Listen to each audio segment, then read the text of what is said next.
बेळगावपासून दिल्लीपर्यंत शंकरानंद यांचे व्यक्तिमत्व. खासदार प्रियंका जारकीहोळी.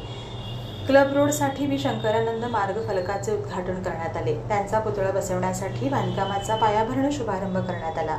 बेळगावचे माजी केंद्रीय मंत्री दिवंगत बी शंकरानंद, ज्यांनी 7 वेळा खासदार म्हणून प्रतिनिधित्व केले, ते लोकसभेच्या मतदारसंघापासून लहान वयातच खासदार म्हणून निवडले गेले. प्रियंका जारकीहोळी म्हणाल्या, शहराच्या क्लब रोडवर आयोजित केलेल्या माजी केंद्रीय मंत्री बी शंकरानंद यांच्या वर्धापन दिनानिमित्त क्लब रोडवरील अर्धपुतळा बसवण्याचे ठरवून त्यांचे भूमिपूजन करण्यात आले.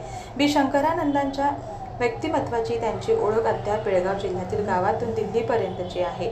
चिकोडी लोकसभा मतदारसंघ हा अजूनही त्यांच्या नावाने दिल्लीत त्यांची ओळख आहे.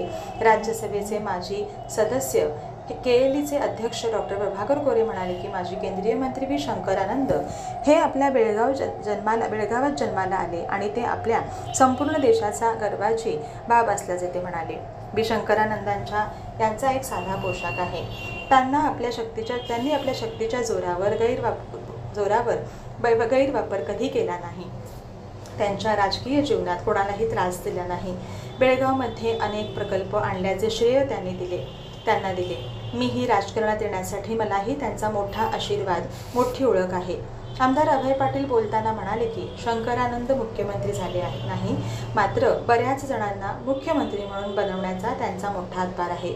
माजी खासदार रमेश कत्ती म्हणाले की बेळगाव जिल्हा देशाला ओळख दाखवण्यासाठी त्यांचा मोठा आशीर्वाद आहे.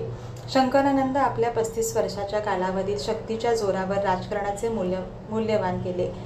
सर्व धर्मांसह मोठे अशा प्रकारे लोकांनी त्यांच्या कुटुंबियांना राजकारणात यावे अशी त्यांची इच्छा आहे. त्यांचा मुलगा प्रदीप कणलगी यांनी आपली इच्छा पूर्ण करावी अशी सूचना त्यांनी केली. त्याचवेळी शहराच्या क्लब रोडवर बी शंकरानंद मार्ग असे अनावरण करण्यात आले. तसेच बी शंकरानंद यांच्या पुतळ्याच्या बांधकामासाठी फाउंडेशन स्टोन सोहळा रोवण्यात आला. आमदार आसिफ राजू सेठ या कार्यक्रमाचे अध्यक्ष होते. बेळगावचे महापौर मंगेश पवार, उपमहापौर वाणी जोशी, माजी आमदार फिरोज सेठ, माजी महापौर सविती कांबळे, नगरसेवक संदीप गिरग्यालकर, DS नायक, चंद्रमा कनगलीसह विविध मान्यवर मोठ्या संख्येने उपस्थित होते.